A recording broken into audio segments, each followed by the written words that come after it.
escrituras, de forma que ela não traga a mesmice, mas a revelação daquilo que o Espírito Santo quer falar conosco. E o Senhor nos conhece, a espada é de dois gumes, e ela não fala só para quem ouve, e o Senhor sabe a necessidade de cada um dos senhores, das senhoras, que eu percebo que tem algumas irmãs aqui também, esta manhã.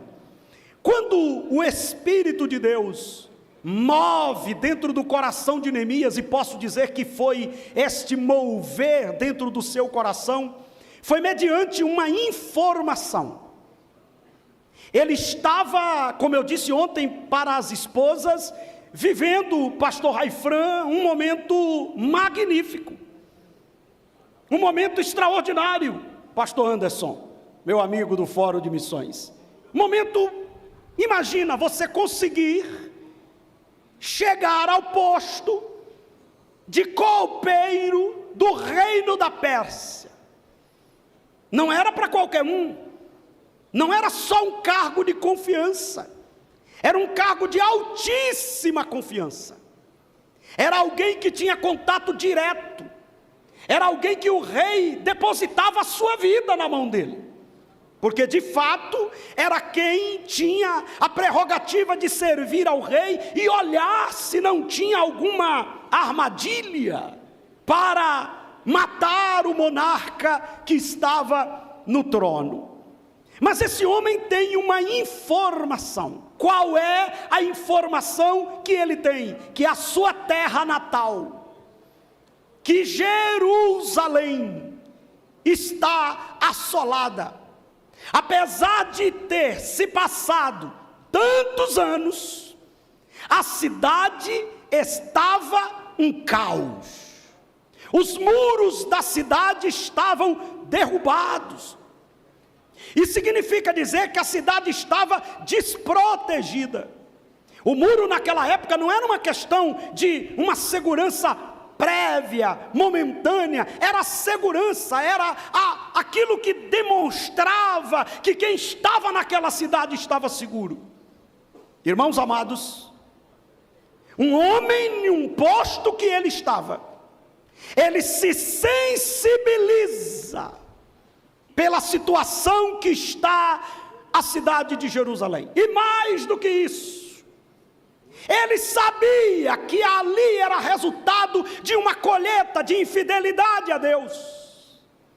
Ele sabia que aquelas pessoas estavam colhendo a rebelião, a desobediência, de não ter sido fiel ao Senhor como deveria.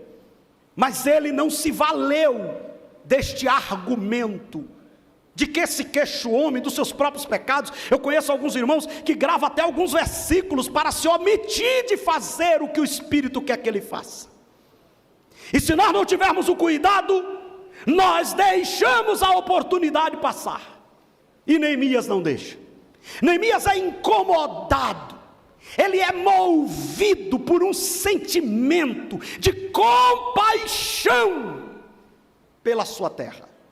E este sentimento foi tão forte, foi tão profundo, que ele não conseguiu esquecer a informação que ele ouviu.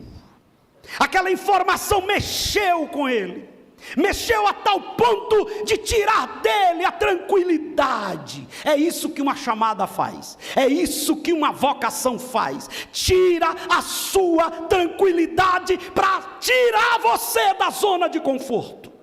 Eu não conheço chamada que não mexa com você no profundo, a ponto de você não ter paz para viver a vida que você estava vivendo. Uma chamada que não faz isso, não é chamada, é conveniência. Infelizmente muitos têm visto o ministério como uma oportunidade de ter o recurso financeiro, e não o serviço que ele propõe. Quem tem uma chamada de Deus, não tem paz enquanto não se rende a ela.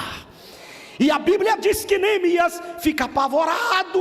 Agora olha o homem inteligente, ele não sai agindo, e é aquilo que nós vamos observar passo a passo aqui neste período.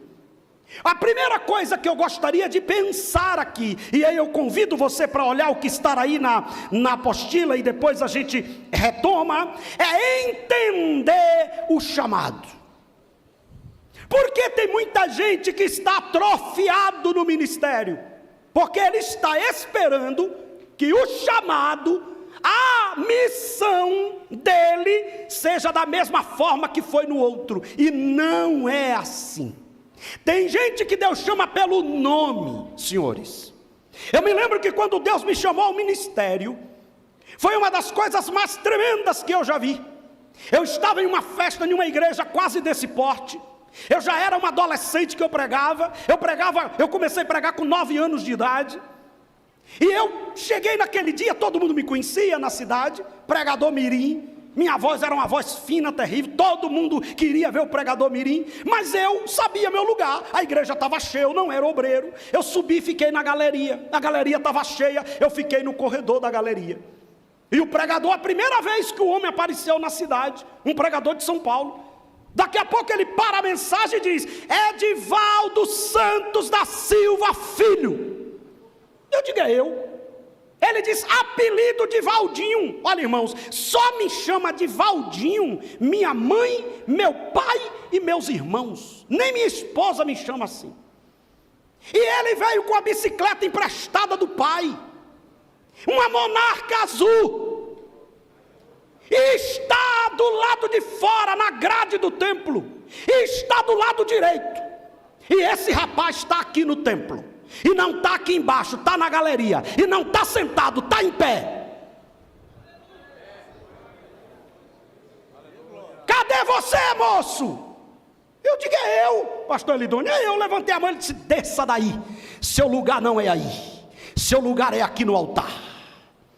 Irmão, nesse dia tinha umas 40 cadeiras no púlpito, só tinha uma vazia. Eu cheguei e fiquei assim na escadaria do altar. Aí um presbítero, lá na convenção, o conselho que eu sou presidente aqui entrevista todos os candidatos em loco e entrevista as esposas. E eu entrevistei ele 15 anos depois para ser ministro. Ele já era presbítero. Ele disse: sobe, senta, o homem não mandou? E eu magro, só tinha olho, cabeça e pescoço. Se desse um vento muito forte, eu pensava que era arrebatamento. Eu subi e sentei, ele continuou pregando. Daqui a pouco ele voltou e disse: pastor Antônio Neres, que foi o homem que Deus levantou para me ensinar o que é ser pastor. Todo mundo precisa de alguém para se espelhar. Eu estou muito preocupado com essa geração que está chegando, em vez de se espelhar em um homem que ora, está se espelhando em um homem que se apresenta na internet, e que você não sabe a vida e não sabe de onde veio nem para onde vai. Essa geração precisa voltar a se espelhar em quem anda de joelho e tem compromisso com Deus, vida no altar e família equilibrada.